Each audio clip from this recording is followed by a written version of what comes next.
Welcome, curious minds, to the deep dive. Today, we're really going deep, not just scratching the surface. We're journeying into, well, what feels like the very operating system of reality. That's right. We're working from this incredible set of notes we received. They're from a former investment banker, venture capitalist, who then owned an English school. He goes by Shunpeter Z. Yeah, Shunpeter Z. And he's had this huge transformation. Yeah. Really shifted from a pretty conventional career path to asking this massive question, what is reality? It really is a compelling set of notes, full of personal stories, and frankly, a pretty radical rethinking of existence. Right. What really jumps out at me is his journey, going from this strictly business mindset to exploring consciousness, all kicked off by a very personal, kind of unexplainable experience. So our mission today really is to unpack all that.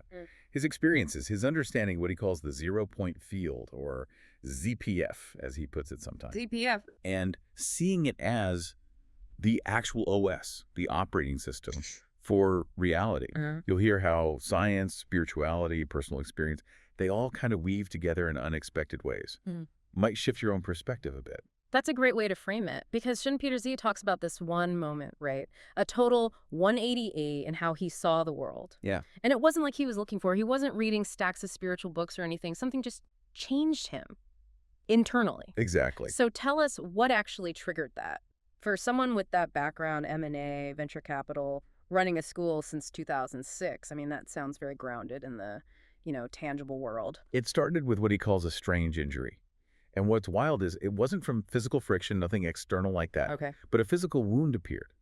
And he says it manifested purely through his belief. He uses this term, kanen, like a deep concept or belief structure. And then, so a belief caused a physical wound. That's what he experienced. And that single event, it just blew up his whole understanding of cause and effect. It led him to this intuitive thought. Wait, what if reality is created by consciousness? Right. By these kanen.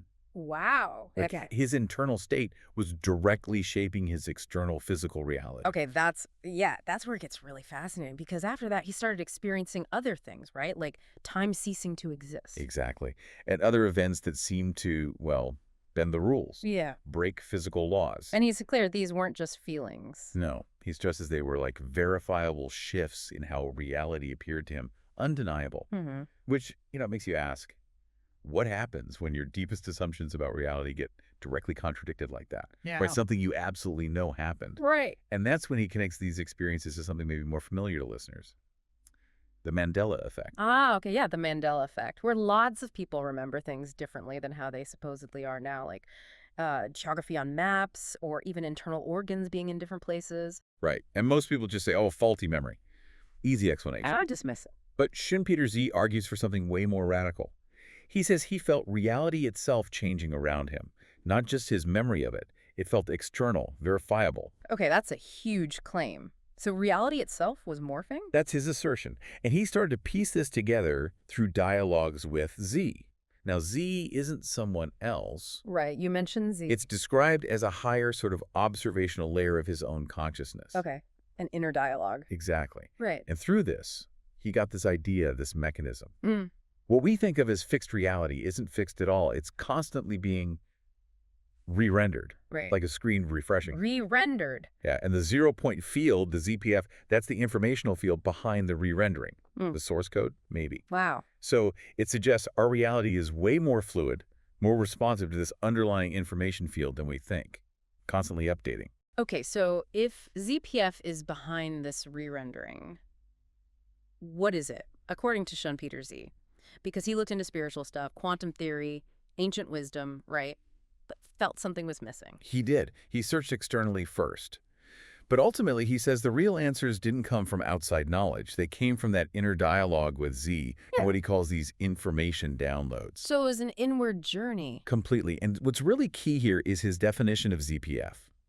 Because, in quantum physics, zero-point energy is a known thing, energy in a vacuum. Right, I've heard of that. He acknowledges that. But for him, ZPF is way, way bigger than just a physics term. He defines it as the actual source of consciousness. The source. Yeah, not just holding energy, but actively creating reality. He calls it a creative field accessible to everyone. the origin point. Okay, so definitely not just science, it's foundational. He uses an analogy, right? Something about film. Yeah, it's a great one. He says ZPF is like the film of reality itself Hmm. and our consciousness. That's the light projecting the here and now onto that film. That's powerful. It implies if you change your relationship with the ZPF. You change the projection, you change your whole reality, not just tweaking the image, but changing what's being projected at the source. Got it. And this idea of ZPF as an operating system is just so central to his whole framework. Right, the OS analogy. Think about it. If reality is like an app, Okay. then our beliefs, these canon, the concepts we hold, they're like the CSS themes. CS, like for websites. Well, you said- Styling. Exactly. Cascading style sheets. They control the look, the feel, even how the app functions. ZPF, then, is the deep down OS kernel itself. Huh. So our beliefs are like filters that style our reality. Incredibly powerful filters. They literally shape how we perceive and interact with everything. If you have a deep canon that says, I don't know, making money is hard or opportunities are scarce, Yeah. that's not just a thought.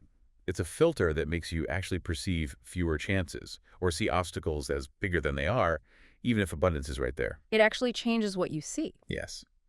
And he has this amazing term for when one of those limiting beliefs breaks down. He calls it Fornix burning. Fornix burning, like it's a brain structure. He uses the term pronounced Fornix. It's not just a metaphor for him, it's a process. Okay. He describes it as when a canon, a belief that was distorting reality, it literally melts away in the, quote, fire of ZPF when you realize how limiting it was. Wow. Like clearing the cache. Exactly. When that CSS cache, that old theme, gets cleared, reality starts to render differently, unfiltered, showing its maybe true potential. Okay. This is a lot to take in. For many people, hearing about ZPF, it probably sounds really out there, like something you need special training or, I don't know, intense meditation to access. Right. Like it's somewhere else, hard to reach. Yeah. But Shunpeter Z has a really different take, doesn't he? Almost the opposite. He really does. It's quite surprising. He basically says the very act of searching for ZPF, Just looking for it. or even just wanting to understand it, wanting to get in, that feeling itself is proof you're already connecting. The search is the signal. Huh. But then why do we feel like we need to access it if we're already connected? That's the crux of it. He explains ZPF isn't a place you travel to. It's not some exclusive zone. It's a fundamental state of being. A state. Okay. And it's our canon, those ingrained concepts and beliefs that create this feeling of distance or even feeling unworthy, you know? Like I'm not ready for this or I can't possibly grasp it. Exactly. Those thoughts, he'd say, or just the voice of the concept OS, they create an illusion of separation from something that's actually part of your core nature. So it's less about getting there and more about remembering you were never disconnected. Precisely. Remember, the connection was always there. He really emphasizes ZPF exists totally outside our usual ideas of time and space. Right. It just is, like the air. It's not somewhere. It's nowhere and everywhere all at once. Always within you. But our conditioning makes us forget.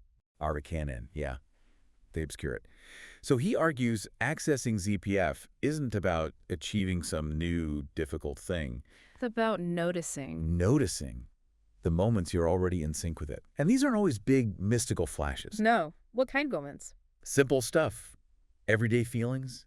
That sense of something being just right, beyond logic. Moments of deep silence. Feeling totally connected to someone without words. Or being in nature and just feeling one with it. Even those times when tears well up for no obvious reason, just from beauty or a sense of recognition. Yeah, I know that feeling. He calls all those breaths or beacons from ZPF, little nudges, reminders of the connection. And the search itself is a beacon, too. Absolutely. If you're even interested in this, asking the questions, that's a sign you're already tuned in, receiving this signal. You're way closer than your mind might tell you. What I found really compelling reading through these notes was Shunpeter Z's own path to this. It wasn't straightforward at all. No, definitely not. He says he initially had zero interest in this stuff. He saw it as some kind of spiritual fad. Yeah, he explicitly says he wasn't the type. Right. He wasn't the type to get into it. And yet here he is, deeply involved, talking about it from such personal experience. It's a fascinating paradox, isn't it? And he actually wonders if that initial lack of interest, maybe even his skepticism, was an advantage. How so?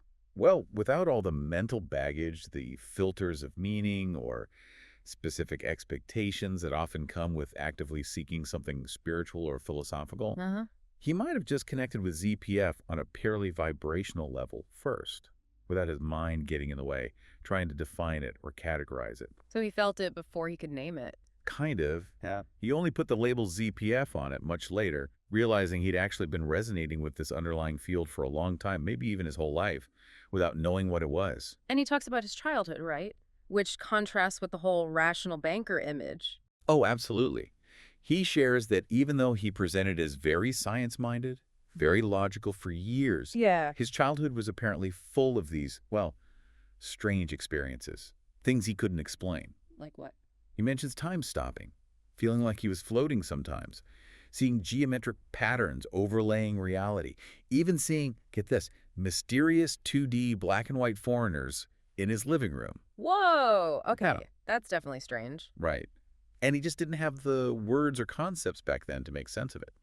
So he suggests he gravitated towards science, partly as a way to seem like someone who could explain things, almost like an intellectual defense mechanism. To rationalize the unexplainable things he was experiencing. It seems like it. And it also fits with this strong pull he felt towards certain philosophical ideas in college. Ah, you mentioned that earlier. Yeah, things like Schopenhauer's will, Kant's thing in itself, Plato's world of ideas. Yeah. Looking back, he sees them all pointing towards something behind this world. An underlying reality. Exactly. And then a friend just happened to give him a book by Hiroshi Tasaka, Death Does Not Exist, which actually mentions ZPF. And did it click then? Not fully, not immediately. But he felt this weird sense of nostalgia, like he was remembering something deeply familiar, even though the concept was new intellectually. A resonance. So definitely not a sudden lightning bolt moment, more like pieces falling into place over A time. very gradual unfolding, yeah. And the big shift seemed to happen when he hit this major wall in his business. The English school. Yeah, a point where he felt like doing anything was just impossible. Sales were down, money was tight, nothing he tried seemed to work. Total frustration. And there, well, maybe not the ZPF part. Right. But in that moment, when all his efforts, all the doing just collapsed, all that was left was being. Just existence. Surrender almost. Yeah, a state of surrender. And it was in that state, he says, that the thought hit him. Wait a minute, isn't this what ZPF is? The state of just being. Wow. So he didn't find it by looking for it. Exactly. That's such a powerful part of his story. He didn't achieve ZPF through effort or intellectual struggle. It just appeared. Or rather, he recognized it once he stopped actively trying, stopped judging, stopped striving. When the doing stopped. When the doing stopped. Which really supports his whole idea. ZPF isn't something external you chase after. It's an inherent state you recognize, often when life kind of forces you to stop and just be. It's funny though, isn't it? This very human need to like prove things like ZPF scientifically to make it fit our existing boxes. Oh, yeah. ShunpeterZ even admits he felt that pressure himself, wanting to seem credible, not suspicious, as he puts it. It's relatable. We want external validation for these deep internal things. Absolutely. And he makes a crucial point about that very desire to prove. He argues that impulse is also a product of the concept OS. The desire itself. Yeah, it's a canon, a belief that something isn't truly real unless science can measure it and validate it. He brings up Einstein, actually, how Einstein famously said, God does not play dice. Right, rejecting randomness in quantum mechanics. Exactly. Which reflected Einstein's own deep canon, his belief in an underlying deterministic order, even when his own science was pointing towards uncertainty. So even brilliant scientists operate within their belief systems. Their canons shape how they see reality. That's a really good point. And it applies to trying to explain it too, right? Putting words to the invisible. Definitely. He mentions Tasaka's phrase, reality lies in the invisible. A beautiful idea. Yeah. But ShunpeterZ notes that even the urge to translate that invisible reality into visible words, to explain and categorize it, that's what he calls an intellectual karma. Intellectual karma. Yeah, like this inherent human drive to articulate, to understand, to share. It's natural, but it still functions within the limits of concepts, trying to capture something boundless with finite words. So the question is ZPF science or is it belief? Is maybe the wrong question. That's exactly what ShunpeterZ suggests. That question itself arises from within the whole conceptual matrix that ZPF generates in the first place. Ah, okay. ZPF is more fundamental than the question itself. He argues ZPF is the field that creates that whole matrix, science, belief, spirituality, explanations, contradictions, all of it. They're like different codes ZPF is playing with. Like programs running on the OS. Kind of. And how we process those codes, through our own OS, our canon, determines if we label something scientific or spiritual. So ZPF isn't one or the other. It transcends them. It's neither and both. It's the source of both. Yeah. He even says that Z is higher consciousness when asked, are you science or belief? Simply answered, I am both. Wow. Okay. The ultimate unified field then. You could say that. So after this whole mind-bending deep dive, what does this all mean for you listening right now? What's the takeaway? Well, Shunpeter Z's core message seems to be about freedom. Freedom. Yeah. That we're far more free than we typically realize. Yeah. That we're capable of actually creating our own reality without being trapped by fear or these limiting canon. And this isn't some exclusive club. Not at all. He insists this power, this connection to ZPF, it's for everyone right now. The key is recognizing it, allowing yourself to access that connection you already have. Yeah. Remembering it. Right, remembering. Which leads to a really profound question, doesn't it? If ZPF really is the operating system, Yeah. and our beliefs, our canon, are just like those CSS filters, styling our experience, what becomes possible when we truly grasp that we can change those filters, that we can rewrite that code, or at least choose different themes? Shunpeter Z's whole journey, this whole ZPF journal he started, it feels like it's about offering a new human choice. A new choice. Yeah, a chance to reevaluate reality itself through this lens of ZPF that can hold science, spirituality, even religion, without getting stuck in any single box. And he calls this just the first chapter. What stood out to me was his final thought for this part. ZPF isn't the place where miracles happen. Right. What did he say instead? He said it's the OS layer where miracles become normal. Ah, that's powerful. It shifts the whole frame. Not rare exceptions, but a change in the baseline of what's possible. Exactly. Making the extraordinary ordinary, in a way. So think about that for a second. If the very act of you wondering about Z stuff, listening to this, is already a sign you're connecting. Yeah. And if reality is constantly being re-rendered by this field you're inherently part of, what assumptions are you holding on to right now about what's possible in your own life? What beliefs, what canon are filtering your reality? Exactly. What if the door to a completely different, more expansive reality has genuinely always been open? Right there within you. Waiting for you to just allow it, to believe it's possible. Maybe. What if the only thing holding you back is a CSS theme, a belief filter that you haven't realized you can just let go of or burn, as he says? That is a truly provocative thought to end on. That the entrance to the 0-point field, it isn't about where it is or how you get there, but fundamentally who is asking the question? You, the inquirer. You are the entrance itself.